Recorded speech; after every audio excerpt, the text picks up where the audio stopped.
자, 최은숙 최고위원한테 좀 이따 물어보도록. 아이고, 이름이 왜 죄송합니다. 오늘 왜 최은숙 그래요? 최고위원한테 좀 이따 물어보도록 하겠습니다. 너무 언니 오랜만에 보니까 그런 거 아니에요? 인사해주세요. 다 제 잘못입니다. 네. 반가워요. 안녕하세요. 반갑습니다. 이게 우리가 반가워할 일은 아니에요. 우리가 좀 가슴 아픈 일을 또 현장에서 겪으신 분한테 오늘 증언 내지는 다양한 얘기들을 좀 들어보려고 어렵게 자리를 만들었습니다. 이건 저는 정신- 그 현장에 계셨기 때문에 오히려 사실은 어떤 의미에서는 피해자시기도 하거든요. 괜히 또 트라우마가 트라우마. 생기지 않으셨을까 괜히 걱정했어요. 사실 테라범하고 스킨십도 하셨더라고요, 보니까. 네. 너무 소름 끼치잖아요. 네. 진짜 소름 끼치잖아요. 뭐 본문에 들어가기 전에 요즘 바쁘신 일정, 네. 얼굴이 그냥 저처럼 갸름해지셨는데 진짜요. 네, 얼마나 요즘 바쁘게 지내고 계신지 그동안의 일정 한번 소개를 좀 해주세요. 네, 안녕하세요. 제가 최고위원회의 마치고 바로 날라오느라 조금 약속 시간보다 늦었습니다. 오래간만에 뵙겠습니다. 최고위원 서은숙입니다. 네. 아니, 주간민주당인데 한 달 반 만에. 아우, 지금. 죄송해요. 사실 이제 총선이 다가오니까 제가 이제 최고위원이고 시당위원장이기도 하지만 저도 이제 출마해야 되는 후보잖아요. 그래서 12월 10일 날 예비 후보 등록하기 전에 당의 검증이 자료도 넣고 선거사무실 개소도 하고 출판 기념회도 하고 그 와중에 또 부산 지역에 총선 준비하느라 총선 결의대회 하고 또 본인 지역구만 하는 것도 네, 아니잖아. 부산 지역 전체 또 뭐 정책 준비도 하고 총선 기획단도 띄우고 그러는 와중에 1월 1일 날 이제 대표께서 부산에 오셨는데 사실 이제 부산에 오시기보다는 봉화 평산마을 이제 새해 인사를 드리러 오시는 김에 1월 1일 날 저녁에 이제 부산에서 하루 묵으셨어요. 네. 그래서 그날 대표님과 최고위원들이 아주 대화를 길게 했습니다. 네. 그동안 이제 다들 바빠서 여러 얘기를 못 했는데 총선을 앞두고 이제 지도부 간에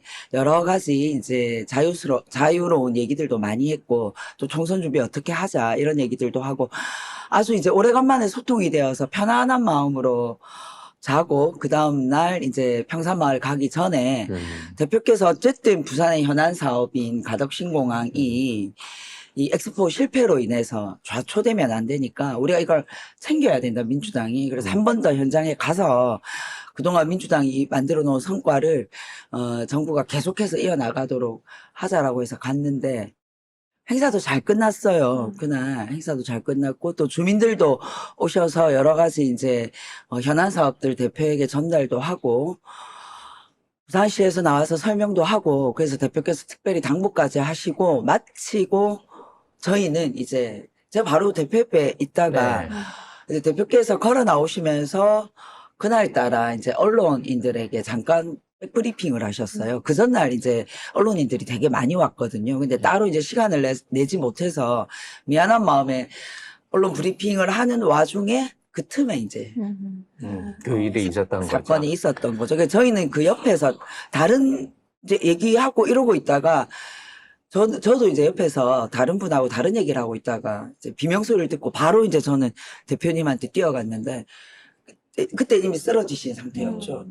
근데 제가 너무 놀란 게 피를 너무 많이 흘리셔가지고 게다가 이제 대표님 얼굴이 하얗게 질려 있는 저희도 거예요. 영상으로 봤어요. 그래서 그 순간 아니 도대체 이게 무슨 일이지? 저희는 이제 칼이 찔리는 그 상황을 못 봤기 때문에 그 장면을 놓치고 딱 봤기 때문에 근데 이미 이제 목에 이쪽에서 피가 나오는 걸 보고 이게 뭔가 사단이 났구나. 그리고 저쪽에서는 그 범인을 잡고 하는 와중에 지혈하고 앰뷸런스 불렀는데 거기가 조금 외진 곳이에요. 그래서 앰뷸런스가 오는데 시간이 일단 오래 걸려서 계속 현장에서 일단은 그 사법 경찰들에게 차단하도록 만들고 그다음에 언론들 차단하고 초기에 너무 많이 그래서 계속 이제 사진 찍고 있어서 차단하고 방어막 치고 대표님 지혈하고 그러고 있는데 13분 만에 일단 119 응급구조사가 와서 대표님 저는 사실은 그 응급구조사가 와서 얘기하기 전까지는 경상인 줄 아닌 줄 아셨어요. 알았어요. 예? 아니 큰일이 나는 큰일 줄 나시는 줄 아셨구나. 되게. 아 진짜 왜냐하면 피를 너무 많이 피를 흘렸구나. 너무 많이 흘리니까 거기다가 부위가 목이었잖아요. 그랬는데 이제 그분이 와서 상태를 보고 생명에 지장은 없을 것 같다라고 얘기를 했어요. 근데 계속 앰뷸런스가 안 오니까 이제 현장에 혹시 간호사나 의사가 있는지 계속 물었는데 안 계시고 19분 만에 앰뷸런스가 왔어요. 그래서 대표님 실어 보내고 했는데 사실 제가 그날 아침에 있었던 일이 그러고 뭐 부산대 병원 가고 이러고 1년에 서울대 병원까지 갔다 오고 저녁에 집에를 갔는데 그날 아침 일이 하나도 기억이 안 나요. 너무 너무 충격을 받으신 거예요. 아 진짜 하나도 응. 기억이 안 나는 거예요. 내가 뭘 했었지? 그래서 그날 밤에 잠을 하나도 못 자고 그 다음 날쯤 되니까 띄엄띄엄 생각이 나는 거예요. 자, 그러면 뭐 그 상황에 대해서 구체적인 설명을 일단 네. 배제를 하고, 일단 저희가 의문을 가질 수밖에 없는 게, 당시에 뭐 부산시에서도 왔었고, 뭐, 야당 대표가 왔었기 때문에, 경찰이 상시적으로 뭐 인력 차단이나 경호 인력들이 파견돼 있었던 현장 아니었나요? 그 저희가 특별히 경호를 요청하지 않으면 네. 당 차원에서 네. 이제 일반적으로 경찰이 와서 사복 경찰이 네. 보통은 이제 배치가 되죠. 네. 근데 사실 그동안 우리가 이제 대표님이 굉장히 노출이 많이 되셨잖아요. 네. 뭐 지지자들에게도 그렇고 일반 시민들에게도 그랬는데 저희가 사실 솔직히 이제 경호에 각별하게 경계심이 없었던 건 사실입니다. 그래서 그날도 경찰이 이제 일반 시민이 뭔가 이 건의서를 전달하러 온다는 얘기를 듣고 일부러 이제 경찰을 조금 더 파견을 했죠. 근데 정복이 아니었고 사복이 배치돼 있었고 그래서 대표님 주변에 사복은 있었습니다. 그래서 대표님이 가격할 때 저지하는 것까지는 했는데 사실은 그것을 사전에 차단할 만한 아주 강도 높은 경호나 이런 것들이 이루어지지 않은 건 사실이고요. 그래서 차후에 이제 대표님의 동선이라던가 대표님이 그 다음에 언론인과 이 백브리핑을 하는 거나 이런 것들에 있어서는 저희가 새롭게 경호 계획을 세워서 경찰과 이런 부분들은 강화해야 될 필요성이 이번에 오히려 소잃고 외양간을 고치는 그런 일이 발생한 것 같습니다. 근데 지금 테러범을 보면 계속해서 따라다니고, 전날에도 나타났었고, 심지어 그렇죠. 그랬더라고요. 예, 서 의원 뒤에도 거의 서 있다가 뭔가 노리고 있는 그게 듯한. 12월 13일 대표께서 현장 최고위원회 왔을 때 네. 수영구 카페에서 저희가 이제 그 전세 사기 피해자들하고 간담회할 때였는데 사실 그날도 경호가 거의 잘 이루어지지 않았어요. 만약 그때 서은숙 의원이 차 앞에서 안 막고 있었으면 그날 바로 일이, 뒤에서 예, 있죠. 그날 일이 일어나지 않았을까 맞아요. 싶을 정도로. 아마 복장도 그날도 그대로고, 복장도 그대로고 이게 왕관을 네, 쓰고 왕관 쓴 있어서 것도 그대로고. 저는 그날 현장에서 그 사람을 본 기억이 나요. 얼굴은 기억나지 않는데 네. 왕관을 쓰고 있어서 아니 우리 지지자 중에 저렇게 왕관 쓰고 계시는 분들이 있나? 없죠. 신기하네 생각을 하고 그분을 보고 내려왔는데 나중에 동영상을 보니까 거의 대표가 차를 타는 과정까지 따라와서 뒤에 서 있었더라고요. 근데 제가 어쨌든 차 앞에 있었고 뒤에 있었던 우리 당직자들이 빼버렸어요 그분을. 그러니 이제 그 범인도 그날 사람이 너무 많았고 좁았고 이러니 아마 거기서는 별다른 행동을 못했던 것 같아요. 지금 뭐 아직까지 확인은 되고 있지 않습니다만, 배우자들하고 뭐 사전에 만났다, 뭐 심지어 정보과 형사하고 뭐 대화를 나눴다 등등, 이게 이제 단순 단독 범행으로 보기 힘든 배우설들이 이제 만들어지고 있어요. 제가 거기에 대해서 이제 쉽게 언급하긴 그런데, 네. 일단 현장에 모였던 사람들이나 이 사람의 어떤 동선 이후, 그 다음에 현장을 보고 있는, 뭐, 남아있는 그 사람들 이런 걸 봤을 때, 혹시나 뭔가 이게 조직적인 공범자가 있을 수도 있었겠구나 하는 정황 같은 건 혹시 개인적으로 아니, 느끼셨나요? 솔직히 말해서 우리가 보통 이런 어마어마한 테러를 감행하고 나면 대부분 경찰은 당연히 모든 걸 다 의심해야 되잖아요. 네. 단독 범행일까? 아니면 사전에 모의가 됐는가? 계획적이었는가? 이 모든 걸 다 열어놓고 조사를 해야 되는데 부산경찰청이 조사 들어가자마자 바로 나온 얘기가 단독 범행으로 결론을 지어버렸어요. 그러니 오히려 더 많은 시민들이 아니, 뭘 조사를 하지도 않고, 예를 들면, 핸드폰을 열어봐야 되죠. 금융 거래 내역도 열어봐야 되죠. 그 다음에, 주변에 탐문 조사도 다 해야 되죠. 이런 물리적 시간이 지나고 난 이후에 결과를 발표해서, 아, 이거는 단독 범행이다. 혹은 이러이러한 근거로 이것은 단독 범행이 아니라 뭔가 배후가 있는 것 같다. 혹은 조직적 범죄다라는 게 나와야 되는데, 경찰이 너무 빨리 단정을 지어버리고, 시민들이 진짜 궁금해하는 거에 대해서는 아무것도 공개를 안 하고 있잖아요. 그래서 어쨌든 지금 당에서 정치 테러에 대한 TF를 꾸려서 오늘도 지금 오후에 아마 대책위원들이 전현희 위원장을 위시해서 대책위원들이 경찰청 항의 방문을 가고 경찰청장을 만나서 이 부분에 대한 얘기를 할 겁니다. 즉 이런 거죠. 지금 뉴욕타임스에 다 공개됐잖아요. 네. 범인의 이름, 직업, 전력 네. 다 전력. 응. 다 나왔잖아요. 다 나왔어요. 근데 우리 언론, 우리 경찰만 공개를 안 비공개. 해요. 맞아요. 그리고 이 범죄자에 대한 신상 공개도 말도 안 되는 이유로 공개를 안 하고 있어요. 이거에 대해서 따져야 되는 거죠. 그래서, 당정 여부도 마찬가지고요. 그래서 초기에 경찰의 발표가 시민들에게 전혀 신뢰를 주지 못했고 아주 적은 부분들이 많아서 이것에 대한 추가적인 조사와 강도 높은 조사를 요구해서 그 부분은 앞으로 민주당이 밝혀나가야 될 부분이라고 생각합니다. 근데 이번 이 대표님 정말 살인 미수 사건과 관련해서 저희 시민들, 지지자들이 확실하게 깨달은 게 있어요. 공권력부터 시작해서 심지어 병원까지 저희가 아무도 못 믿겠다라는 거예요. 맞습니다. 네. 그리고 저희 지지자들도 사실 뭐 현장에 계셨을 때 더 충격 받으셨지만 저희 지지자들 역시도 정말 멘탈이 붕괴된다라고 표현을 하죠. 제가 알기로는 지금 경찰 내부에서도 예를 들면 이 여러 가지 경찰 내부의 문건들이 유출되고 있어요. 그래서 그 문건을 작성한 사람은 하위 경찰직들이잖아요. 근데 그 경찰들도 아니 왜 이런 문건들이 어떤 경위를 통해서 문건을 작성한 사람에게도 모르는 상황에서 문건이 계속 공개되고 밖으로 자료가 나가고 있는지 굉장히 내부 반발이 많다고 들었거든요. 그럼 이거는 선택적으로 나가. 그렇죠. 그거는 윗선에서 뭔가 정치적인 지시나 혹은 정치적인 판단이 들어가 있다고 생각하고요. 예를 들면 변명문이라고 소위 말하는 변명문이라고 하는 것이 조선일보에서 지금 찔끔찔끔 흘리고 있어요. 근데 이 나오는 내용들이 사실은 다 민주당에게 뭔가 그렇죠. 민주당 비난하는 내용들만 나오고 있어요. 근데 이 사람이 8쪽짜리를 썼어요. 그리고 지금 언론은 이미 다 나왔잖아요. 월간 조선을 30년 이상 구독했고 주변 사람들의 증언에 의하면 태극기 집회를 나갔던 사람이고 끊임없이 유튜브를 봤던 사람이란 말이에요. 그러면 이 사람을 이런 테러를 감행하게 한 이유는 개인적인 원한이 아니에요. 이재명 대표와. 특히 세뇌당한 거죠. 가스라이팅 당한 거죠. 지금 원내대표 발표에 의하면 그 문건 안에 윤석열이 나온다라고 하는 얘기도 있거든요. 그 내용은 확인이 된 거죠.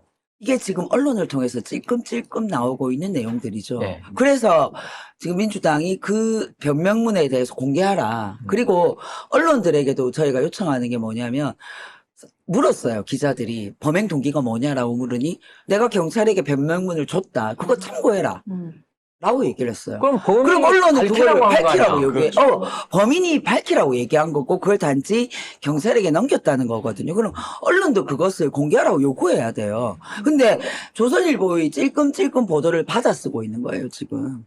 근데 뭐 돌고 있는 말이 매일경제에도 나왔는데 지금 인터넷에 올라가 있는 이 범인이 쓴 걸로 보이는 글을 보면 정황이 다 드러나잖아요. 끊임없이 문재인 정부를 비난하고 이재명 대표가 대통령이 되면 안 되는 이유에 대해서 거의 극우적인 발언들이 다 적혀 있잖아요. 그렇다면 소위 말하는 변명문 안에 있는 내용은 우리가 안 봐도 뻔한 내용 아니에요? 공개하면 되는 거예요. 왜 선택적으로 발표를 하느냐. 그래서 이것도 저희가 대책위에서 경찰청에 요구할 내용이고 이것은 반드시 받아서 국민들의 의혹을 해소해야 돼요.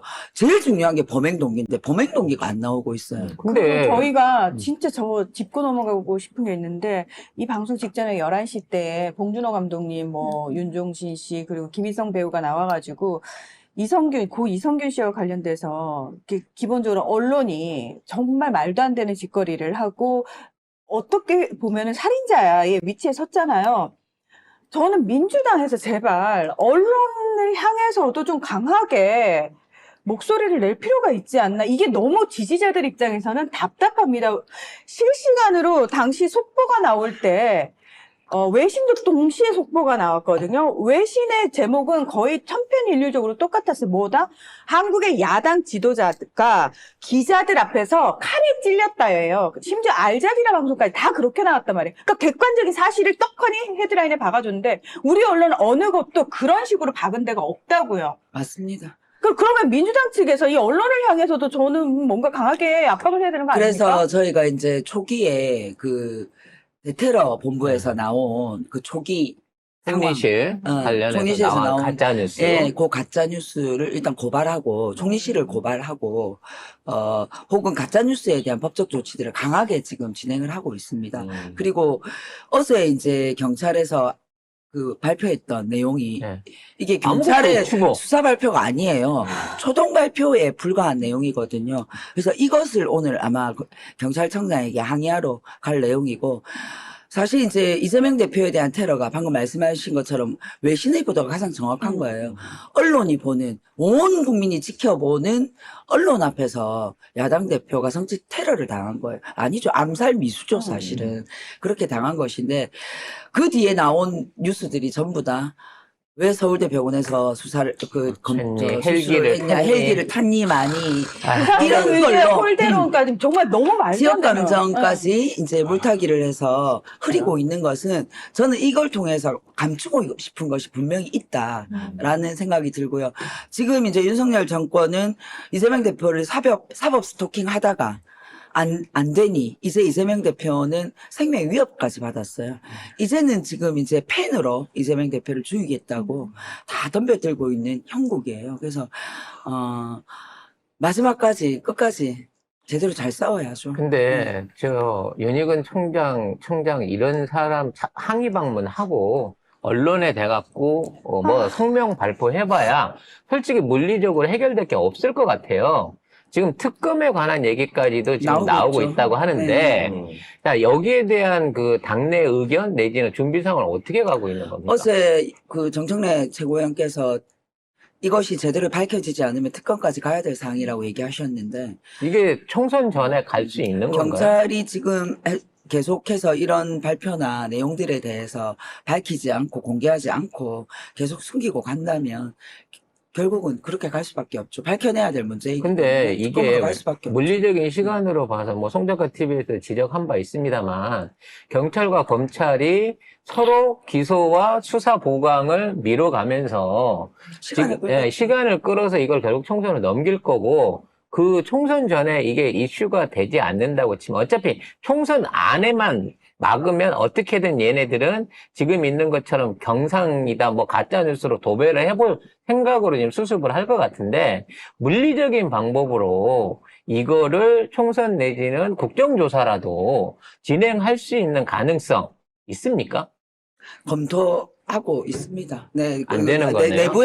내부에서 지금 뭐 논의 중이고, 현재는 어쨌든 지금 경찰의 조사나 내용이나 이런 것들이 우리에게도 다 공개되지 않는, 그 국회에서 행안위에서 자료 요구를 했음에도 불구하고 자료가 제대로 나오지 않고 있는 상황들이 있기 때문에 그런 것들 좀 쌓아나가면서 국정조사 또는 뭐 국정조사 특검 이렇게 가려면 너무 시간이 많이 걸리죠. 오히려 뭐 특검으로 바로 가던가 이렇게 가야 되는 것이지 뭐 국정조사 요구해서 안 되면 특검 가고 그럴 수 있는 물리적 시간은 아닌 것 같아요. 패스트트랙 세워서 올 연말에 하자 그럴지 모르겠네요. 자, 근데 이 안에 지금 분명히 국민의힘은 자기랑 연관없다고 하겠지만 국민의힘 지지자이고 본인이 정치적 소신으로 이런 거를 저질렀다라고 얘기를 하면 이거에 대해서 국민의힘이 최소한 사과를 하든가 유감 발표를 하든가 또는 이런 것에 대한 국민의힘의 입장을 민주당에서 요구해야 되는 거 아닙니까? 대통령이 만일 문건 안에 있다고 치면 대통령에게 당신이 당신 지지자가 이렇게까지 한 거에 대해서 민주당과 이재명 대표에 대해 사과 내지는 이 책임의식을 가져야 되지 않냐라는 식으로 이걸 정치 쟁점화해야 되는 거 아닐까요? 그 방향으로의 진행은 어떻게 생각하고 계신데요?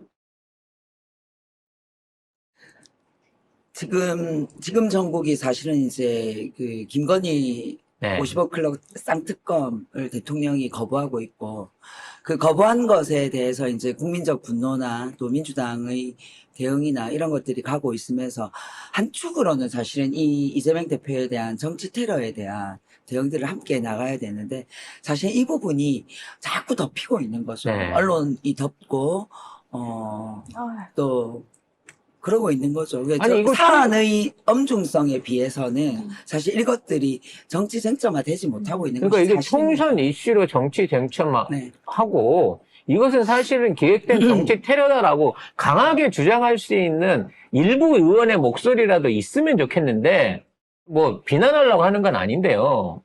당대표가 피습을 당했는데 여기에 대해서 막 분노하고 이런 부분에 대한 책임 소지를 상대방 당이나 또는 반대 정치 세력들한테 묻는 그런 현역 의원들의 목소리가 너무 없는 게 아니냐라는 얘기도 있단 말이야. 그 최고위원들은 계속해서 이제 이것과 관련해서 발언을 하고 있고, 또 여러 가지 이제 계속 이제 우리가 가지고 있는 증거들을 내기도 하고 계속 이제 이슈화 시켜 나가고 있는데, 어쨌든 당이 지금은 정치 일정 자체가 총선으로 가고 있잖아요.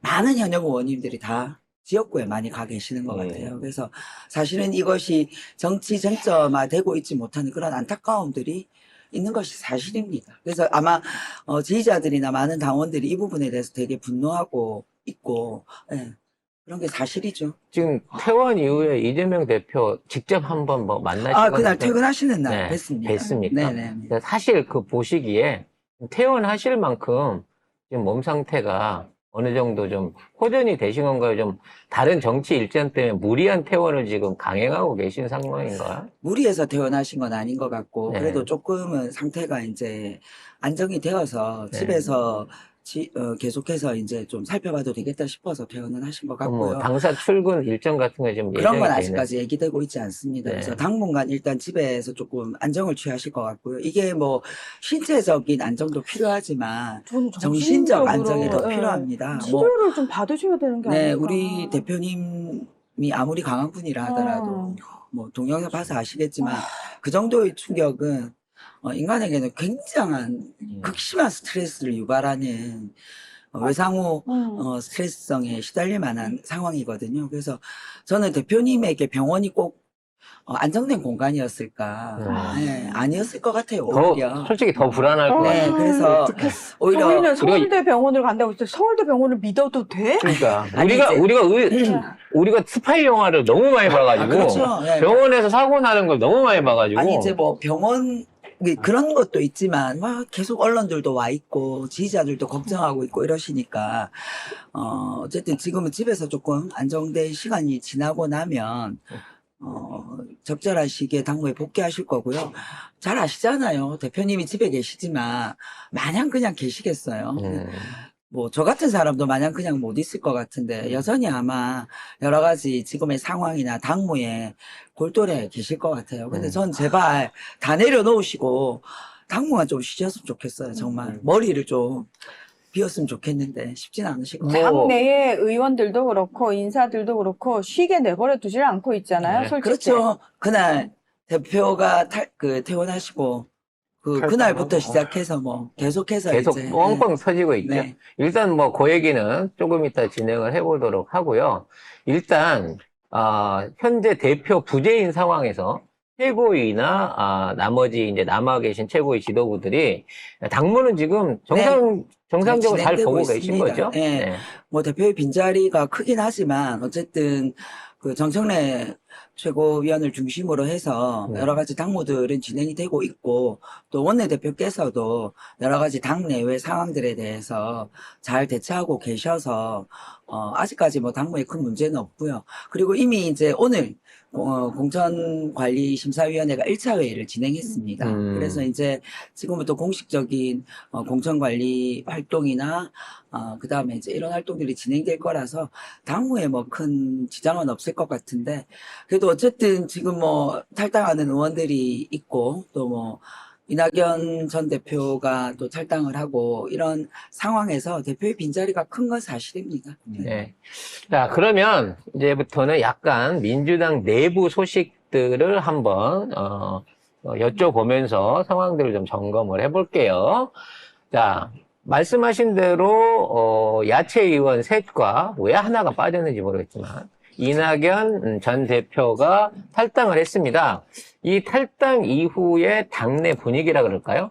그동안 지금 이 사람들이 빠져나간 거에 대한 어떤 동요나 어떤 당 안에서의 분열을 걱정하는 움직임, 목소리, 그와 관련된 조직적인 어떤 항의나 어떤 잡음, 이런 거 있습니까? 동요는 없죠. 네. 네. 아니, 동요가 있었으면 따라갔겠지. 네. 뭐 이미 뭐 동요가 있었으면 그 이전에 뭐 그런 행위들이 있었을 건데 지금은 다들 분노하고 있죠. 네, 그래서 뭐 의원들이 오히려 뭐 이낙연 전 대표에게 사실은 그러시면 안 된다라고 얘기하기도 했고 그리고 당내 여러 세력들이 부적절한 이 결정이다라고 네. 얘기하기도 하고 그러고 있는데 잘 아시는 것처럼 대통령 선거나 지방선거를 앞두고는 이런 일이 없어요. 꼭 총선을 앞두고 이런 일이 생기죠. 역대로 이런 일이 늘 생겼습니다. 그게 자기 지역 이기주의 내지는 자기 개인적인 이기주의 때문에 이런 일이 생기는 거죠. 당에 대한 어떤 네, 제가 제 입으로 생각보다는. 말씀드리진 않았지만 왜 총선 시기에만 이런 일이 생기는가 생각해보면 답은 뻔한 거죠. 네, 그래서 저는 오히려 뭐 지금 현역 의원들 중에 뭐 더 이상 함께 뜻을 같이 할 분들은 없을 거라고 보고 다만 이런 건 있겠죠. 지역 내에서 지금 이제 총선으로 뛰고 있는 분들 중에서 뭐 1등, 2등 하는 후보들은 별 흔들림이 없을 거예요. 근데 뭐 4등, 5등 하는 혹은 네.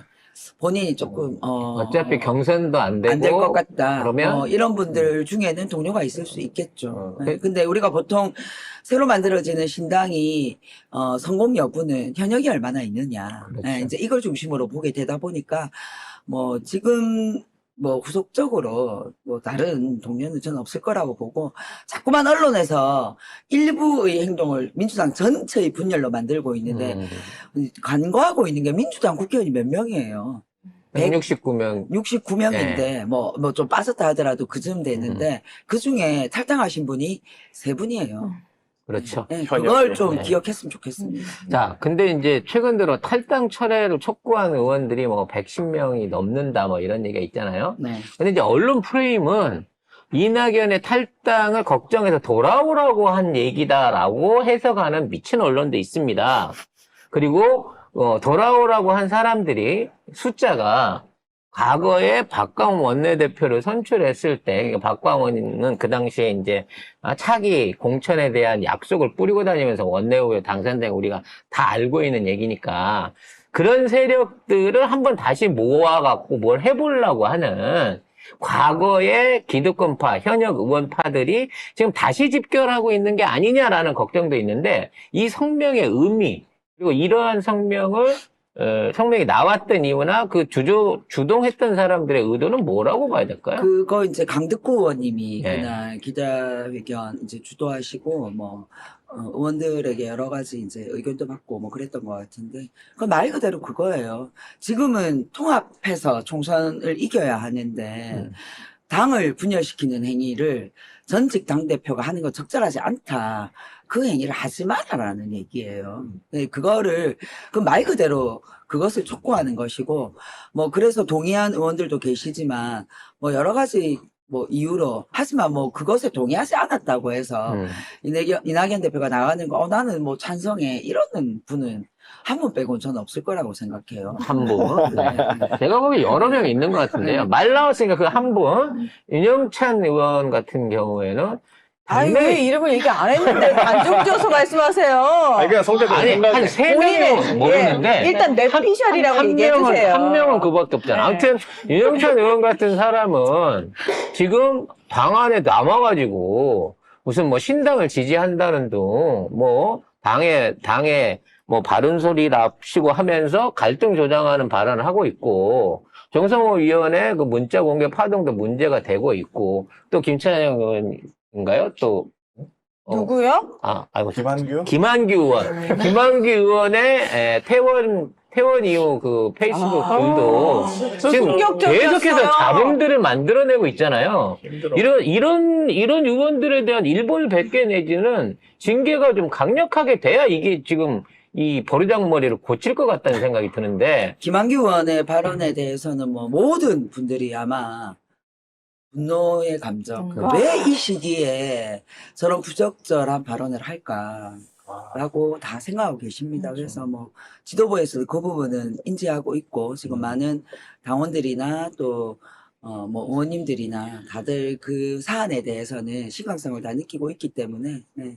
그건 뭐 앞으로 저희가 최고위원 안에서 지도부 안에서도 그에 대한 조치는 이루어질 거라고 생각합니다. 아니, 네. 그리고 그 국회에서 자꾸 휴대폰 들여다보면 노트북에 뭐 검색하면 100% 기사화되는 거 다 아는데 굳이 굳이 왜? 병원에 있는 대표한테 그런 글을 보내서 지금 저희 문제 만든 정성은 어떻게 해야 됩니까? 지지자들이 화가 나는 부분이 그거에 똘똘 뭉쳐가지고 정말 이악 물고 싸워도 시원치 않은 판에 왜 언론은 우리 편이 아니에요. 맨날 우리를 공격하는 애들인데 거기다 대놓고 먹잇감을 이렇게 대놓고 던져주는 행위 자체가 하나씩 나올 때마다 지지자들이 미치고 팔짝팔짝 뛰겠다는 거예요. 왜 그러는 거예요 도대체. 정성호 의원은 징계 내지는 네. 어떤 그 윤리위원회 뭐 제소 같은 해당 행위자로서의 징계 안 받습니까?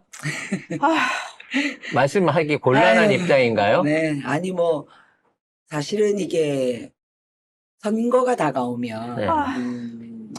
의원들이 굉장히 이제 조심을 해야 되거든요. 그 그럼요. 조심하는 게 다른 게 아니라 어쨌든 총선이 되면 구심력이 작용하기보다는 원심력이 작용하게 되잖아요. 그 원심력이 작용하게 되는 이유들은 여러 가지가 있어요. 지금 벌어지고 있는 일들처럼. 그래서 어떤 조직적인 탈당이라던가 개인의 어떤 이 문제라던가 이런 것들이 다 얽혀서 들어오고 있는데 저는 사실 어느 총선이라도 이런 일들을 다 겪었어요. 근데 지금은 사실은 다들 좀 다르잖아요. 시기적으로. 진짜 극비상 네, 상황이에요. 아주 비상 상황이고 대표가 테러를 당하고 이제 구체적인 위해가 가해지고 있는 상황인데 이 긴장감이나 문제의식이나 집중력이 이렇게 높아지고 있지 않은 것에 대해서 저는 굉장히 심각하게 저도 보고 있고 말씀하신 것처럼 당이 지금 이 순간에 뭔가 이 위기를 세우지 않는다면 진짜 앞으로 더 많은 일들이 생길 것 같다는 생각이 듭니다. 그런 문제의식들을 오히려 가지고 있습니다. 지지자들이 더 긴장하면서 더 조심하고 있거든요. 지지자들은 왜냐면 다 아니까. 맞아요. 예. 네, 맞습니다. 저희 방송 같이 잡혀갈 각오를 하고 있는 방송이 아니고서는 지금 있는 현안에 대해서 이렇게 막 던지는 어떤 우리 진보 안에서의 목소리들도 안 나오고 있는 것 같아요, 오히려. 그러니까 그냥 뭐라 그러지? 이거를 그냥 좋은 게 좋은 거라고 덮고 가자는 식인가? 막 이런 느낌도 들고 그래서. 저는 요즘 이제 갑자기 좀 그런 생각이 드는데 이번에 이제 이재명 대표 그 테러 사건을 보면서 저쪽은 역할 분담을 너무 잘해요. 이재명 대표의 테러와 관련해서 이것을 언론에서 감추고 또 이것을 덮어버리는데 국민의힘이나 윤석열이 나서지 않아요. 그렇죠. 주변에 있는 의사회를 일사불란하게. 동원시키고 시민단체를 동원시키고 이렇게 우리를 괴롭히는 거죠. 근데 소위 말하는 이제 민주당 주변에 있는 많은 세력들은 모든 걸 민주당에게 혹은 민주당 지도부에게 이재명 대표에게 요구하는 것이죠. 아니 뭐 저는 그것이 나쁘다 이런 문제가 아니라 이제 사실 윤석열을 반대하는 모든 세력들이 각자의 역할들을 다 해내서 이게 서로가 맞아야 되는 거예요. 물론 그 중에 가장 중요한 건 민주당이에요. 민주당이 중심을 잘 잡고 민주당이 제대로 하는 것이 중요하지만 민주당을 제대로 하기 위한 그 역할들을 옆에서 자꾸만 같이 해줘야 되는 거거든요. 대신에 국진당 의원이나 저쪽 사람들은 이렇게 지지자들 힘 빠지는 짓거리는 잘 안 하거든요. 그건 성렬이가 하고 있지. 예? 거기 두목이 윤석열이 다 가려고 하고 있는 거고, 예. 그리고 밑에 있는 것들은, 몸조심을 하고 있는 거고, 하긴 뭐, 우리도 다르지 않네. 근데 사실 똑같죠 뭐. 근데 저희들은 지지자들 입장에서는 나름 할 수 있는 것들을 해요. 예를 들면 뭐 뉴탐사나 뭐 저희 컴퍼니님 같은 경우에는 직접 현장 내려와가지고 실제로 맞아요. 그 네티즌들이 밝혀내는 것이 훨씬 그렇죠. 많죠. 제 말은 우리 지지자들이 아니라 예를 들면 시민단체도 있고 여러 가지 이해관계를 같이 하는 단체들도 있고 있잖아요. 맞아요. 이런 분들이 전부 다 사실은 달라붙어야 이럴 때 되는 거죠. 달라붙어야 되는데 맞아요. 우리 지지자 얘기가 아니에요. 네. 예를 들면 언론 문제와 관련해서도 우리만 얘기할 것이 아니라 그 언론 중재 단체나 관련- 이런 곳에서 계속 얘기를 해야 되는 거예요. 언론이 너무 편파적이다, 일방적이다. 이런 얘기들. 그다음에 의사회가 서로 말도 안 되는 얘기를 그렇죠. 하면 양심적인 의사들도 목소리를 나서서 내줘야 얘기해. 되는 거예요. 근데 이제 이런 다 지금 그게 없어요. 검사 독재 정권이라는 게 바로 이런 데서 표시가 나는 입을 다 열면 잡혀갈 거니까. 입을 열지 않는 것이죠. 나를 잡아가라, 이 새끼들아! 별 의미가 서로도 없어요. 의미가 없기 네, 때문에. 의미가 없어요. 그러면, 의미가 없어요. 요게 이제 거의 일부를 마무리 질 시간이니까, 제가 절차적인 부분, 당 내규를 몰라서 두 가지만 여쭤볼게요. 현재 우리 이 선거제가 연동형으로 갈지 병립형으로 갈지 결정이 안 돼 있지 않습니까? 네. 요거 어느 시점에서 결정 납니까? 제가 볼 땐 거의 데드라인까지 간다고 그게 봅니다. 언제예요? 대단하네. 그게 최소한 선거가 4월이니까 네. 늦어도 2월 말, 늦어도 진짜 2월 말 안에는 해야 되는 거죠. 저는 최대한 늦게 하는 게 좋을 것 같아요. 그게 어떻게 되든지 간에 우리는 만약에 결정이 안 되면 이대로 가는 거죠. 네. 그러니까 결정 안 되는 상태에서 그대로 가더라도 어찌 됐거나 저쪽 애들이 뭔가 전력을 정비할 수 없고 그다음에 우리 재의결 같은 경우에도 최대한 늦게 해서 걔네들이 시간적인 물리적인 선거운동 내지는 공천을 할 수 없게 만드는 게 걔들 필요하다고 봐지거든요. 요거는 전략적으로라도 네네. 요 부분에 대해서 서두르지 않으셨으면 네, 좋겠다는 네. 말씀 드리고 맞습니다. 싶고요. 일리 있는 말씀입니다. 또 하나는 지금 우리 공천 심사하고 있잖아요. 네. 아니, 근데- 이제 진행되죠. 그러니까 오늘 이제 초대에 시작, 있으니까. 네. 시작되는데, 이게 이제 공천에서, 그러니까 내부 공천 안에서 떨어진 사람들은 다른 데 출마 못 하는 거 맞나요? 무소속으로 아니요. 출마 못 하는 거? 경선을 했는데, 우리 둘이 경선을 했어요. 내가 떨어졌어요. 네. 그러면 나는 출마를 다른 곳으로, 무소속 출마나 네. 이렇게를 못 해요. 그러니까, 컷오프 되면 예. 나갈 수 있는 거예요. 컷오프는 나갈 수 있어요. 네. 그러면 컷오프하고 경선 투표에 들어가야지 그렇죠. 이게 안 되는 거고. 그렇죠. 네. 지가 경선 투표 하기 전에 심사 단계에서 잘린 거는 나갈 수 잘린 있어요. 게 아니라 응. 지가 보니까 여론조사나 뭐나 다 해보니까 안 될 것 내가 같아. 질 것 같아. 나가버려. 그러면 나 경선 안 안 해. 해. 라고 하면 나갈 수 있는 나갈 거예요? 수 있어. 나갈 수 있죠. 나갈 수 있죠. 그거를 경우들이 많죠. 그걸 주술라고 이낙연이가 지금 신당 해놓고 부르는구나. 그런 현역 경우가 의원들도. 많죠, 사실은. 근데 거의 양쪽 다 당 다. 그럼 그래서 만약에 현역 의원이 경선을 해보니까 경선한다고 결정이 나고 경선하기 하루 전에 여론을 돌려보니까 자기가 안 될 것 같아. 네. 그럼 내일 경선 투표 참여 안 하고 나 오늘 탈당. 이거 가능한 시나리오예요? 근데 경선이 개시되고 난 이후에 그건 안 돼요. 예를 컷오프를 들면 통과하고 나서는 컷오프를 통과하고 나서 음. 경선 결정이 됐잖아요. 결정이 되고 난 이후에 빠져버리는 거는 선거. 그거는 조금 다른 문제죠. 그러니까 네. 어떻게든 우리가 이거 진짜 그 전략적으로 여론조사에 임해야 되겠네. 그 현역이 예를 어. 들어가지고 나 밀리는 것 같아. 그래서 나 이제 당에서 탈당할래. 하실 분들 다 나가신 거 아니에요? 아니, 지금도 간 보고 있는 놈들이 있는 것 같아요. 내 생각에 현근택 의원만 살아나면, 현근택 변호사. 현근택 변호사만 살아나면, 윤영찬도 바로 던지고 나갈 것 같다니까. 아무튼, 그와 관련된 얘기는 2부에 조금 더 네. 이어가도록 하고요. 네.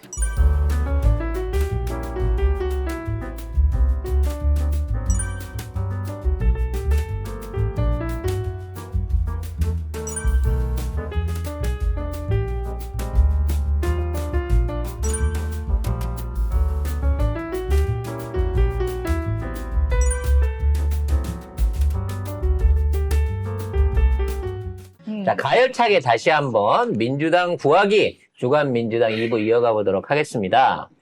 자, 요거 굉장히 민감한 부분일 수 있는데요. 최근 들어 이경 대변인, 현근택 변호사, 기타 이제 그동안 민주당을 위해서 최일선에서 노력해 오셨던 이번 총선 그 지원자들에 대한 일종의 이제 내부의 역차별이 있는 거 아니냐, 친명에 대한 역차별이 있는 게 아니냐, 그리고 너무 과한 거 아니냐, 요런 확인 안 되는, 그러니까, 단순한 의혹 제기, 여기 뭐였죠? 대리운전 기사에 대한 폭언이라든지, 대리운전을 했네, 안 했나부터 시작해서, 일방적으로 상대방 경쟁자에 의한 항의로 인한 현근택 변호사에 대한 징계 논의 이런 것들이 좀 문제 있는 거 아니냐라고 하는 걱정하는 당원들이 많아요, 지지자들이. 지도부의 의견과 앞으로의 처리 방향 어떻게 돼가는 겁니까? 어떤 일을 처리할 때 특히나 지금 공천을 앞두고 있는 시기라서 일방적인 의혹이나 이야기를 듣고 판단하지는 않습니다. 지금 이제 검증위원회에서 나오는 어떤 여러 가지 판단과 관련해서도 언론이 약간 물어뜯기식으로 얘기를 하는 경우가 많은데 이게 원칙 없이 기준 없이 진행되는 건 아니다. 특히나 이제 검증위원회는 정량평가를 하는 것이지 정성평가는 나중에 공관위에서 하는 것이고 그래서 이제 약간 안타까울 수는 있으나 전혀 거기에 어떤 다른 판단들이 들어가지 않았다라고 봐주시면 좋겠고 억울한 일이 생기지 않도록 하는 것이 저는 가능한 최대한 억울한 일이 생기지 않도록 하는 것이 필요하다고 생각합니다. 그래서 그럼 그냥 네. 간단하게 물어볼게요. 네. 현근택 변호사나 이경 전 대변인 이번에 공천 경선 나갈 수 있습니까? 현재로서? 이경 부대변인은 일단 검증위원회 통과를 못했습니다. 네. 네, 그렇고 현근택 변호사는 지금 조사 중인데 조사 중인 내용들이 자꾸 이렇게 언론에 나오고 있는데 그 과정에서 억울한 일이 없도록 뭔가 밝혀지고 소명이 되고 해명이 된다면 그걸로 불이익 받을 일은 없을 거라고 저는 생각합니다. 네. 자, 지금 저희 쪽에서 출연하고 있는 알바생도 비슷한 경우를 좀 당하고 있는 부분이 있습니다만, 이제 이게 선거철이 되다 보니까, 이제, 같은 목표죠.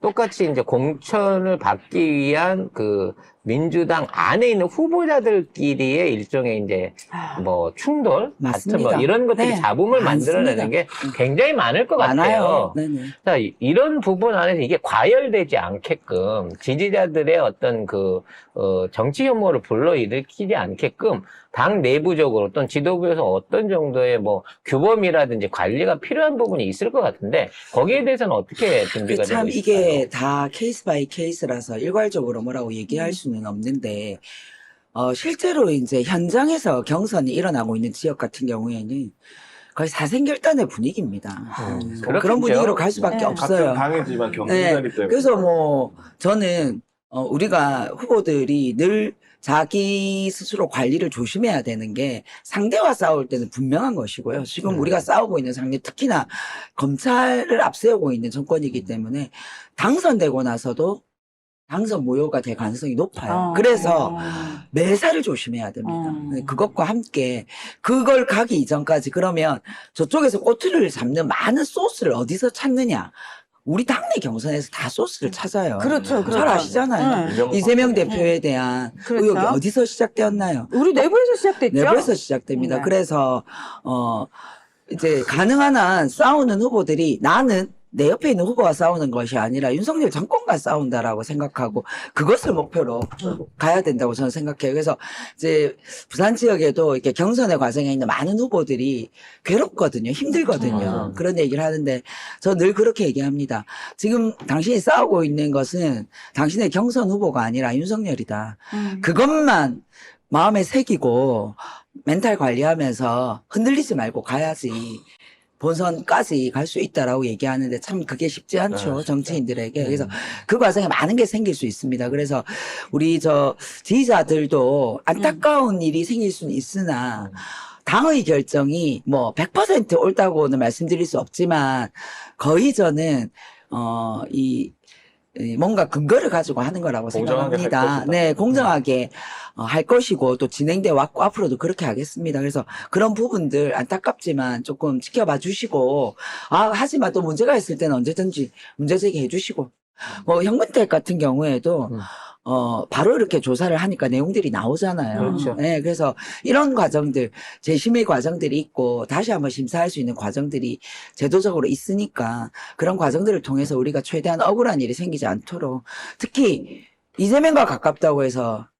오히려 피해를 받는 일들이 생기지 않도록 하겠습니다. 예. 그런 거는 이재명과 가깝다고 주장하는 정성호 의원 같은 분들이 좀 불이익을 당했으면 좋겠어. 네. 나를 잡아가라니까.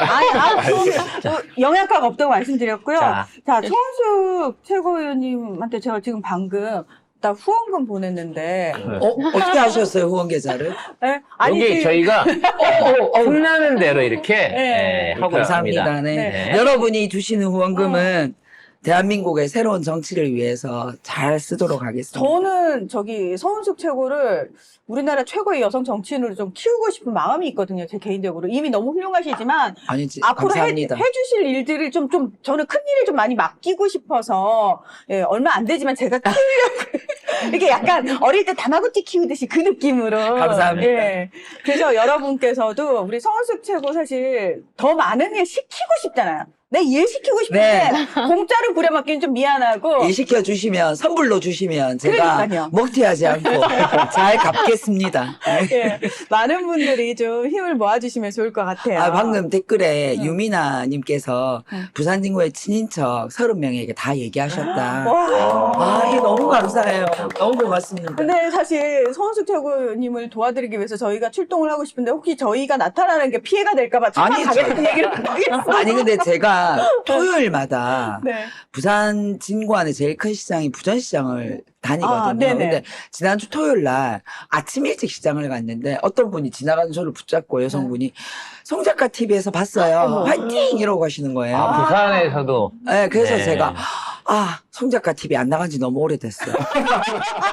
큰일 났어. 깨닫고. 네. 인간이 이러면 안 돼. 아무리 그래서 바로 사건님께 사실 연락해요. 우리가 사실은 죄송합니다. 매주 네. 전화하던 사이였는데 네. 그동안 삐지셨거든요. 잘 삐지시죠? 연락이 잘 안 돼가지고 잘 삐진 것 같다는. 근데 원래 좋아하면 삐져요. 맞아요. 네. 근데 제가 그때 완전히 이렇게 딱 맞은 거예요. 나 왜 이러는 거야? 나 아무리 내가 바쁘다 하더라도 내가 송작가 TV 이렇게 하면 안 되지. 그래서 말씀드려서 나왔고, 그래서 최고위원 오는 동안 진짜 이렇게 보세요. 오늘도 최고위원회 일을 언제 마칠지 알 수가 없는 거예요. 그렇죠. 마침 맞아요. 또 지역 일정이 있고 이러니 늘 이제 시간 내기 힘들었는데 저희는 안간힘을 써서 시간을 내겠습니다. 예. 자, 여러분 보셨죠? 여러분이 네. 서은숙 최고 만났을 때 어머 나 봤어 이러고 수줍어하지 마시고 말씀해 주세요. 저 응원합니다, 그렇죠. 지지합니다라고 네. 해서 진짜 힘나거든요. 정말 힘나요. 네, 네. 진짜 힘나요. 특히 부산에서 더 그래요. 진짜. 맞아. 부산. 화이팅 서은숙 최고다 이거 한마디만 해줘도. 맞아요. 그래서 안 삐졌다는 걸 증명하기 위해서 네. 네, 실시간으로 저도 방금 또 이렇게 마음을 보여줘야 돼, 사람은. 아니, 멋좀 매겨야지. 역시 예. 손 작가. 그러면 말 나왔으니까 이제 예, 우리 부산 총선에 관련된 네. 상황 분석 한번 해볼게요. 네. 자, 핵폐소 터졌고요. 엑스포 개망했고요. 또 이대포 피습까지 부산에서 일어났습니다. 이거 부산 민심에 대한 어떤 변동이 일어날 수밖에 없는 이 모든 것들이 한 달 반 만에 다 터졌거든요. 자, 어떤 변화들이 좀 보이십니까? 많이 보였죠. 네. 12월 정도까지 약간 시민들의 분노가 표현하지 않지만 여론조사상에도 많이 반영이 됐어요. 그래서 어쨌든 이번에는 좀 윤석열에 대한 부정평가도 상대적으로 높았고, 그리고 야당을 지지해야 된다라는 데이터도 일정하게 나왔고, 지난번 때는 어. 핑크색으로 하셨잖아요. 이번엔 파란색 입으실 거예요? 당연하죠. 그때 핑크색은 구청장이었으니까 그러니까. 전략적으로 선택한 네. 것이고, 그 여론조사상에 경쟁력 있는 후보들 중에는 뭐 약간 앞서는 후보들도 나왔어요. 근데 이제 최근에 약간 한동훈으로 저쪽이 이제 포장하면서 윤석열을 가리기 위해 한동훈을 쓰는 거죠. 네. 그렇죠. 그러니까 이제 부산 같은 경우에 이런 거예요. 윤석열 인기가 떨어지면 사람들이 변명을 못 해요. 그러니까 자기들이 분위기가 좋아지면 윤석열을 막 소위 말하는 이게 막 떠드는데 지금은 윤석열을 떠들 분위기가 안 되는 거예요. 일단 떡볶이로 완전히 말아먹어버렸죠. 완전 떡볶이로 말아 먹었어요. 네. 걔 엑스포의 떡볶이에 예, 이렇게 간 거거든요. 근데 최근에 이제 그 윤석열을 가리기 위해 한동훈이 등장하면서 저쪽 진영에서 이제 말할 거리가 생기는 거죠. 이제 한동훈을 소구하는 거죠. 여기 좀 다르다. 그러면서 그렇죠. 다르다. 달랐지. 한동훈이 하이 다르다. 먹고 절도 했잖아. 지금은 약간 한동훈의 인기빨이 저는 뭐 대구 경북 이런 경남 이런 데보다 부산이 조금 먹힌다고 생각해요. 왜냐 부산은 약간 출렁출렁하기 때문에 중간 지대에 있는 분들이 한동훈의 소구력이 약간 끌려가는 경향이 좀 있다. 근데 뭐 잘 아시는 것처럼 MSG를 먹으면 맛있잖아요. 근데 처음에는 이게 맛있죠. 자꾸 먹다 보면 이게 질려요, 물려요. 그래서 그런 얘기들이 이제 어제 한동훈이 부산 와가지고 1992 티 입고 네. 자기가 문재인 정권 때 탄압을 받아서 부산에 내려와서 야구장도 가고 이랬다라고 얘기를 했는데 개구라였죠? 개구라였죠. 네. 예, 자기가 내려온 거는 2021년 코로나 때. 코로나 때 무관중으로 프로야구 경기가 네. 열리던 때였어요. 근데 자기가 구장 가가지고 직접 봤대. 그러니까 사진을 사진만? 공개했어 그 네. 뒤에. 그래가지고 그런 얘기를 하니까 TV조선에서 단독 해가지고 한동훈이 줬겠죠. 그래서 2008년에 사실은 번 거다. 야구를 집권했다 이러면서 저희 때는 2008년 맞아요. 이거는 다른 가발을 예, 좀 다른 봐요. 가발이네요. 네. 그래서 가르마가 다르네. 근데 본인이 처음에 한 워딩은 문재인 정부 때 그렇죠. 네. 좌천되어서 맞아요. 그거는 2021년을 얘기하는 거예요. 기타도 배우고, 야구장도 가고. 광안리 바닷가에도 네. 가고 뭐 이렇게 얘기하는데 근데 뭐 저는 이제 이런 게 사실은 부산 사람들이 쟁이는 거거든요. 차곡차곡 쟁여요. 아니, 그 사진은, 그 밑에 있는 그 스님 사진은 왜 갑자기 거기 껴있는 거야? 아니 나는 저 사진 그게. 아까 한동훈이 준 사진 있잖아요. 나 그거 한동훈이 어디 있단 말이야 이러고 한참 찾았어. 아유, 네. 이때는 가리마가 좌우로 바뀌었죠.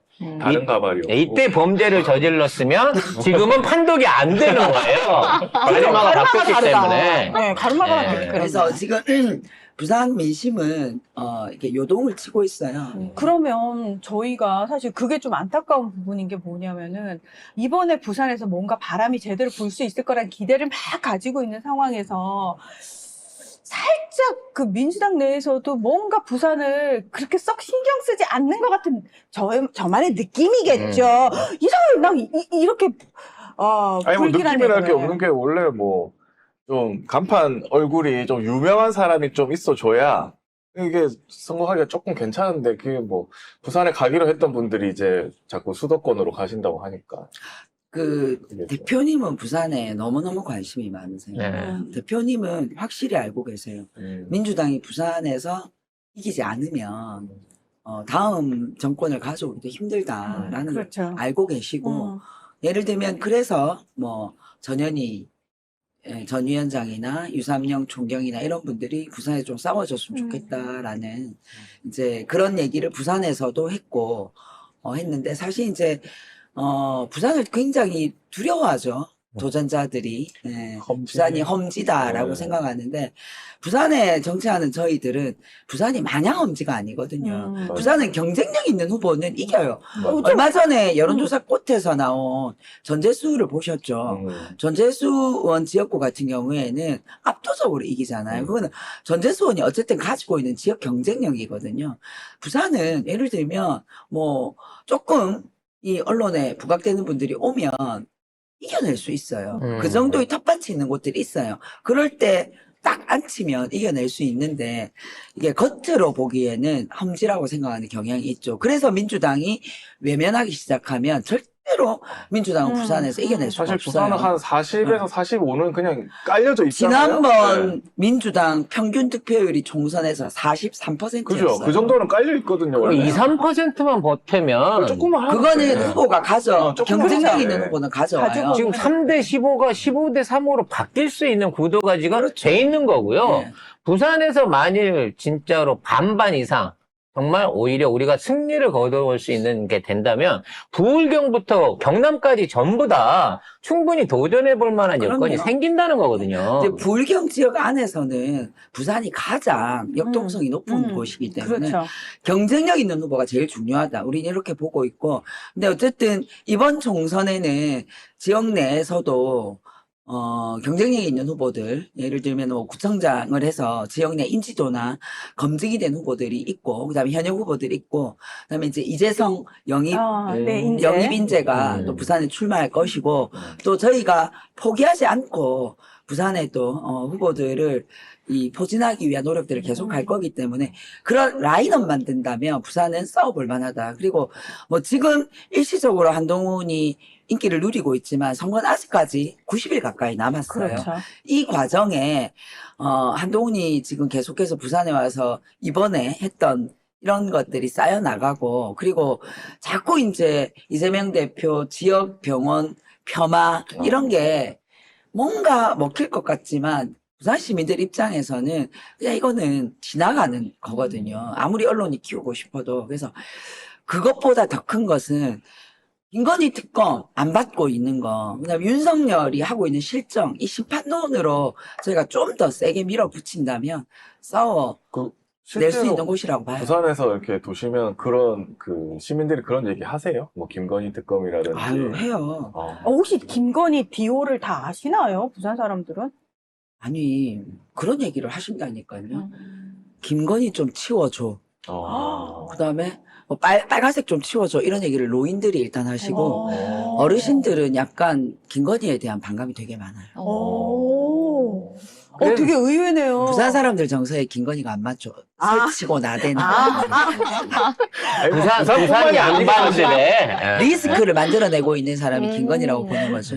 그 다음에 윤석열 자체에 대해서 네. 이해를 하지 못하는. 뭘 저렇게 못하는 거야.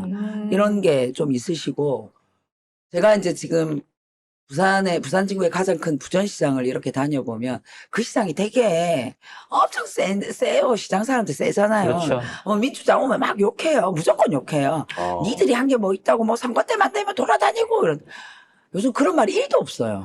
왜? 그런 말을 할 분위기가 아니라는 거죠. 그 정도로 정부가 못하고 있는 그걸 아는 상황이다. 거죠. 그래서 아는데 의문해갖고 그렇지, 말을 안 하는 거죠. 부끄럽죠. 말을 안 아니 하는 원래 거죠. 부산이 여론조사 해보면 20%가 거짓말을 한다는 그런 맞아요. 도시잖아요. 그리고 네. 부산이 지금 고령화율이 높잖아요. 그럼 여론조사에 응하시는 분들이 대부분 고령 인구가 많다는 거죠. 나머지 연령층은 다 보정해서 들어가는 거예요. 자, 그런데 아니, 여기 지금 둘, 넷, 다섯 앉아있는데 셋이 부산이거든. 아니, 부산에 인물이 많다니까. 세계적이잖아. 셋이 부산이거든요. 야, 이거 진짜 송작가 TV는 그냥 어쩔 수 없이 부산 편이에요. 근데 저도 심정적인 부산이기 때문에 왜죠? 뭐예요? 왜냐면 가지고 가시니까. 부산 송작가 애청자들이 엄청 너무 열정적이에요. 맞아요. 아니, 부산 송작가 지부가 있어요. 그래서 저희가 이제 거기에서 한번 오세요. 아니 그 1월 달에 북콘서트를 하려고 500명을 모으려고 그랬어요. 네. 근데 100명 쫑긋 못 모았어요. 쪽팔려서 말을 못 했는데, 400명만 그쪽에서 이렇게 해주시면 2월 달에 된다니까? 이 자리에서 약속할게. 아니, 그 지금 도대체 누구한테 대신 제가 앞으로 일주일에 한두 명씩 부산 경남 지역에 있는 이번에 새로운 정치 신인들 소개하는 압박 면접을 아, 좋아요. 제가 지속적으로 해드릴게요. 그래서 해주셔요. 이재성 후보도 24일 날 저희 이미 어. 픽스를 해놨고 아유, 좋네요. 네. 그 다음에 이제 김해에 나오시는 네. 김조 뭐라 이름 모르니까 아이씨. 그냥 나중에 아무튼 공개해요. 19일 날 다음 주 금요일 날 지금 인터뷰 약속을 잡아놓고 있고요. 네. 지속적으로 부산 지역 내지는 경남 지역에서 경쟁력 있는 후보로 나서고 있는 분들 저희 방송을 통해서 여러분 서울이나 알려드릴 수도권이 거예요. 우리를 안 배워줘서 그렇다고 생각하지 마세요. 아니에요. 저희는 특별히 부산을 사랑하는 거예요. 왜냐하면 아니 우리가 아무리 와서 지금 서울 사람인 것처럼 저는 얘기를 하고 있지만 부산의 딸이잖아. 부산에서 나고 자란 사람이고 부산에 있어. 난 부산 사람이야. 죽었다 깨나도 딱 봐도 부산 티가 나거든요. 부산이 좋잖아요. 그러니까 입 열면 쟨 그냥 부산 애구나라는 게 이제 나오거든. 부산이 제일 네. 걱정되는 게 사실 이제 이런 정서 부산 사람들의 약간 비뚤어진 지역 사랑이기도 한데 전체적으로 민주당 분위기가 좋잖아요. 그럼 부산 사람들은 이거 전체 민주당으로 가는 거야? 그럼 경계 부산은 심리를 경계 심리가 발동이 있는 되는 거죠. 거예요? 네, 그래서 야 우리만 빠지면 안 되지. 그래서 저희는 그것이 늘 네. 걱정이고 이제 부산은 그래서 부산만의 선거 전략이 필요한 것이고 그래서 더더욱 부산은 경쟁이 있는 후보들이 필요해요. 그렇죠. 저는 지금 예를 들면 이제 새롭게 다시 이제 쉬다가 정치하겠다고 나오시는 분들 왜 수도권으로 이미 자기가 끝난 지역구에서 왜 다시 그 지역은 새로운 싹들이 크고 있고 바뀌고 있는데 나는 왜 수도권으로 다 가는지를 안전판이니까. 모르겠어요. 결국은 안전판이잖아요. 그렇죠. 안전판. 윤석열과 싸우려면 수도권에 싸울 사람 많아요. 그러니까 저희가 어려운 곳에서 네. 싸워줘야죠. 저희가 부산에서 10석을 만들면요. 그건 사실 20석을 만든 거예요. 혁명이에요, 혁명. 네. 그렇기 때문에 저희가 저희라죠.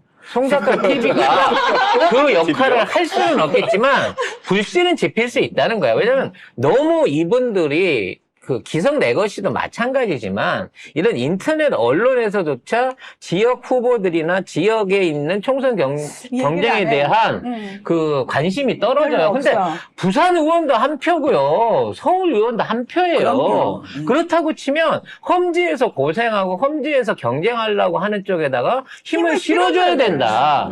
그게 저희의 목적인 거고 그렇습니다. 또 그런 저희들의 작은 홍보를 통해 갖고 그렇게 만들어진 컨텐츠나 동영상들이 좀 더 선거 활동을 하거나 외부적으로 공유돼 갖고 좋은 결과를 낼 수 있게끔 하기 위해서 최선을 다해서 송작가 TV는 앞으로 남아있는 기간 동안 노력할 것을 이 자리에서 약속드리겠습니다. 내 부산말 할 줄 아는데 사투리 해보라고 그러는.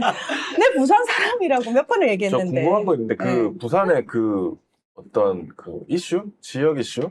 그런 거면 가덕신공항, 그다음에 뭐 북한 재개발, 그다음에 또 뭐 어떤 게 있나요? 산업은행이죠. 산업은행이죠. 네. 그거 근데 가덕신공항은 사실은 국힘에서는 안 받는다고 예전부터 있었다가 지금은 또 하는 분위기. 그렇죠. 예, 뭐 지금은 이미 다 합의했고 진행되고 있기 때문에 이제 발을 뺄 수가 없는 상황이 됐고요.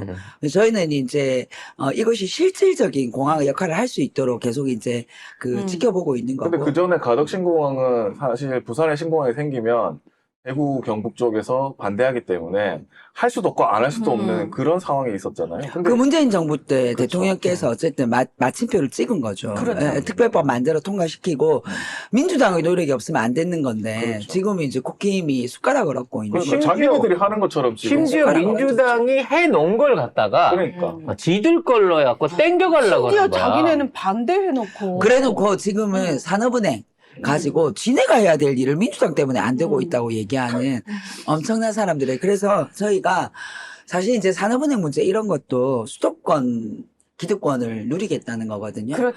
부산에서 이제 사고 칠 겁니다. 이런 음. 문제도 지역 현안과 관련해서는 제가 앞장서서 민주당 내에서도 수도권 있는 의원들하고 싸워야 되고 이렇게 가면 사실은 끊임없는 수도권 팽창주의 중심으로 갈 수밖에 없거든요.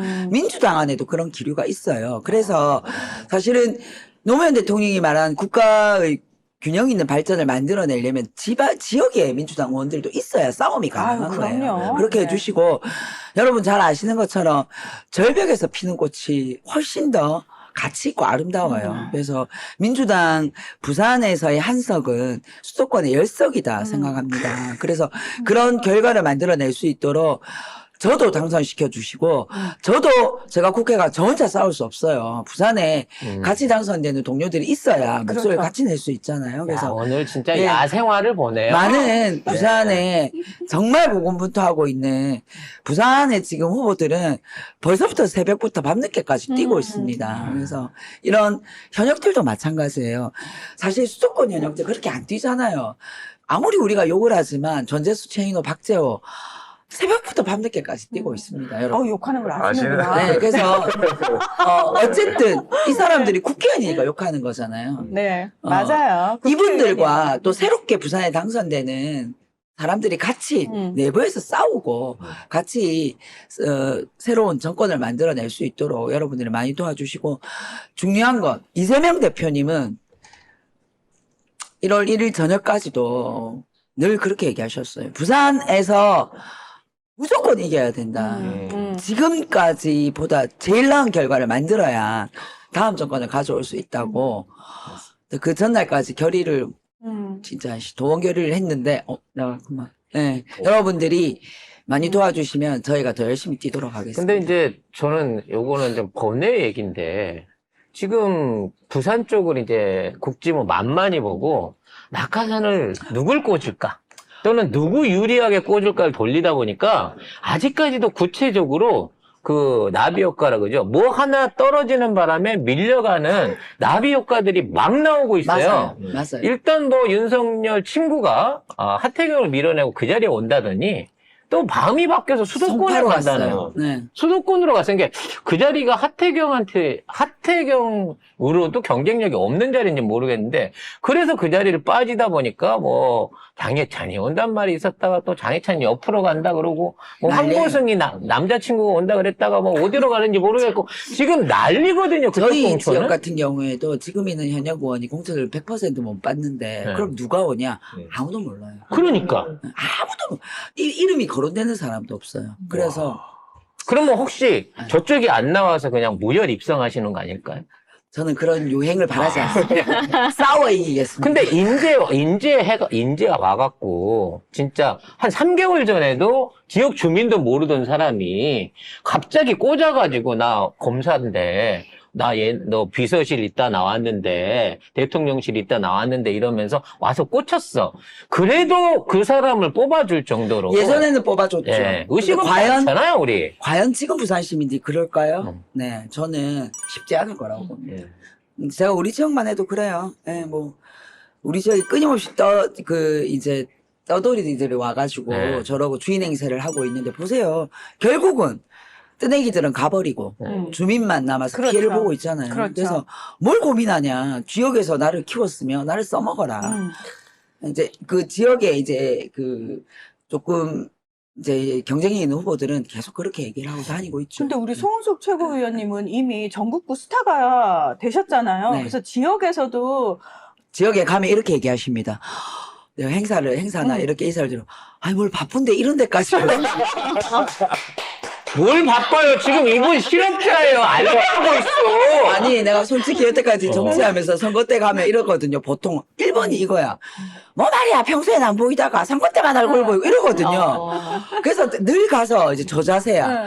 아우, 죄송해요. 제가 그동안에 뭐 이러면, 아니, 뭘 바쁜데 여기까지 와.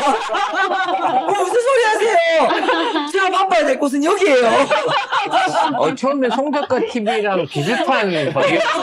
지금 우리가 너무나 볼 수 없는 이거 중견 정치인이 되셨어요. 아유, 아마 무슨 그분들은 말씀이에요? 현역 의원인 줄 아실 거예요. 그러니까 이제 텔레비 네. 나오니까 제가 뭔가 뭐 이러고 다닌다 하는데 저는 어쨌든 뭐 최고위원하거나 이렇게 네. 이럴 때 할 때는 막 이러고 앉아있지만 동네에 가면 거의 뭐 네. 기어다니거든요. 아직 아직 그 계약직도 아직 못 그렇지. 얻고 있는 상태에서 아직까지 저는 네. 이 알바생이에요, 알바생. 그냥 대기업에서 인턴하고 있어, 무급 인턴. 그러니까 우리가 이번에 자리 좀 잡아드려야 돼. 자, 후원 계좌 한번 더 띄워 올려주시고요. 오늘 방송 이후에 감사합니다. 후원 계좌에 얼마만큼 아니, 근데 난- 모이는지를 봐야 되겠어요. 걱정되는 게 네. 송덕호 TV에서 여러 번 띄워줬는데도 뭐 별거 없더라 이러면은 그러니까 거부감스러워. 아니에요. 그러면 네. 아니요. 그러면 말씀해 주세요. 새우가 아주 통으로 넣어드릴 겁니다. 그러니까 꼭 말씀하세요. 상의 안 네, 하시면. 알겠습니다. 아무튼 이 시간 중에도 슈퍼챗도 많이 싸주고 계세요. 정말 많이 보내주세요. 감사합니다. 네. 전부 다 모아서 제가 네. 뭉뚱그려서 다 보내드릴 아이고, 테니까. 아이고, 아이고, 자, 아닙니다. 감사합니다. 우리 서은숙 현재 의원 아니십니다. 그냥 최고위원. 최고위원일 뿐인데 네. 너무 현역 의원 유명해서. 아니세요. 네, 일단 이분부터 계약직 4년짜리 꽂아드리고 그렇죠. 주변의 동료분들도 그렇지. 부산을 바꾸고 경상도를 바꾸고 대한민국을 바꿀 수 있는 이번 절호의 기회를 놓치지 않도록 모두 힘을 한번 모아주시기 바라겠습니다. 여러분 제가 부산에 출마하잖아요. 민폐예요. 왜냐하면 저는 이미 욕쟁이로 저희 두한 PD님이 쇼츠까지 만들어놨잖아요. 제가 욕하는 거 문 하나 욕하면 바로 떠요. 그렇기 100만 때문에. 떠요, 100만. 예. 네. 그래서 절대로 그런 민폐를 끼치지 않기 위해서 저희가 딱 장치를 해놨으니까 안 갑니다. 예, 출마 안 합니다. 제주도는 제주도. 안 합니다. 강원도는. 아니 절대 안 합니다. 우리 예. 다 불출마 선언. 우리 다 불출마 선언해서 저희 당권, 대권 다 내려놨거든요. 예, 누구처럼 저희 대권, 당권 다 내려놨거든요. 눈물 나는 인생입니다. 그렇습니다. 예. 진작 전부 그래놓고 나한테만 종신으로 일한다 그랬어. 자, 오늘 이제 긴 시간 그 방송을 마무리할 때가 됐는데요. 네. 자, 지금이 이제 인생에 있어서 가장 큰, 제일 바쁘면서 변곡점에 와 있는 시기고, 네. 사실 앞가림도 못하는 처지에 지금 민주당 안에서 또는 부산 지역에서 어찌됐든 기둥이 되셨어요. 현재 대표 선수야. 자, 유권자들과 국민들에게 이 방송을 보는 애청자들한테 좀 큰 정치인이 되신 것처럼 심정과 당부 한번 부탁드리겠습니다. 사실 올 초에 이재명 대표의 그 테러를 보면서 사실은 저 개인적으로 제 인생에 한 번도 겪어보지 못한 무력감 같은 걸 좀 느꼈어요. 제가 보시는 것처럼 되게 밝은 사람이거든요. 웬만하면 우울 뭐 이런 거 없는 사람이고 그냥 웬만하면 낙천적으로 다 대응하는 사람인데 사실 한 며칠 동안 너무너무 힘들었어요. 뭐 잠을 못 자는 게 문제가 아니라 뭔가 일을 하는데 이게 무력감이 너무 많이 느껴지니까 되게 힘들었는데 어쨌든 이겨내야죠. 이게 뭐 대표님 퇴원하셨고 우리가 가야 될 길이 너무 긴데 지금의 이 고난이 다 더 나은 결과를 만들어내는 그리고 이재명 대표를 더 큰 정치인으로 키우는 저는 과정이라고 생각하고요. 그 과정에 내가 해야 될 일을 나는 내가 해야 될 일을 분명히 하자 이렇게 생각하고 있습니다. 그래서 여러분들도 아마 그런 마음이실 거예요. 그래서 희망은 우리가 만드는 것이니까 우리의 대표 그리고 우리의 일꾼 우리의 민주당 우리가 지켜낸다는 마음으로 함께 뚜벅뚜벅 갔으면 좋겠습니다. 저도 다시 심기일전에서 잘 싸우겠습니다. 고맙습니다. 네. 자, 딱 만 3개월 남았습니다. 한 100일 조금 모질하게 남았을 거예요, 아마. 그죠? 네, 계산해 보면. 90일. 네. 90일. 그러니까 이 90일 동안 물론 서울 수도권 압승하는 거 중요하죠. 전국적으로 이기는 거 200석 이기는 것도 중요합니다만 부산이 제일 중요해요. 네, 부산이 제일 중요합니다. 쉽게 말하면 본진 드롭을 해갖고 저쪽에 미네랄을 끊어야 완벽한 승리를 거둘 수 있거든요. 뭔가 이 답답한 공방전, 영남과 수도권 사이의 공방전, 지역 감정, 그리고 뭐 이 갈등을 계속 유지한 상태로 이게 계속 유지되면 또 다음 대선에 가면 국론은 또다시 분열되게 될 겁니다. 이번 총선을 통해서 그러한 구도를 바꿔낼 수 있는 작은 개혁을 우리 부산에서 이뤄낼 수 있도록 내가 서울 사는데 나는 그럼 상관없지 않나 라고 생각하지 마시고요. 적극적으로 관심 가지고 지원해 주시고 혹시라도 아는 지인에게 전화라도 한번 돌려주실 수 있는 여러분의 성의로 정말 절대 자랑 안 할게요. 나중에 제가 뭐 국회를 간다든지 청탁한다든지 하지 않고 우리 부산에서 민주당의 승리 그리고 전국적인 민주당의 승리를 위해서 송작가 TV는 앞으로 비상 상황에 돌입해서 최선을 다해서 부산 지역 후보자들과 민주당 부산 지부와 함께 할 것을 오늘 서은석 의원과 함께 결의하도록 하겠습니다. 저희는 약속드릴 수 있는 게 저희 방송과 함께 하셨던 많은 분들이 만약 의원님 되시잖아요. 연락 안 드릴 겁니다. 절대 연락 안 할 거예요. 연락 안 드립니다. 네, 카톡도 끊을 거예요. 그렇게 가면. 네. 부담은 드리지 않고 저희는 연락 안 드릴 겁니다. 그냥 뭐 우리가 만들었느니 뭐 이따위 소리 하면 진짜 그때는 그 이국장의 전대산과 오른쪽 팔을 잘라가세요. 아니, 나는 그러니- 만약에 되면 우리가 만들면 할 건데. 해요. 네. 저희는 절대 그냥 저희가 이렇게 하는 이유는 딴 게 아니고요. 제대로 된 일꾼 한 명이 얼마나 소중한지를 절감하고 있는 상황에서 저희가 봤을 때, 이 사람 진짜 일꾼 만들고 싶다라는 사람 아까워서 이러고 있는 거거든요. 네. 제대로 일만 해주시면 네, 됩니다. 그 마음 잘 받겠습니다. 네. 네.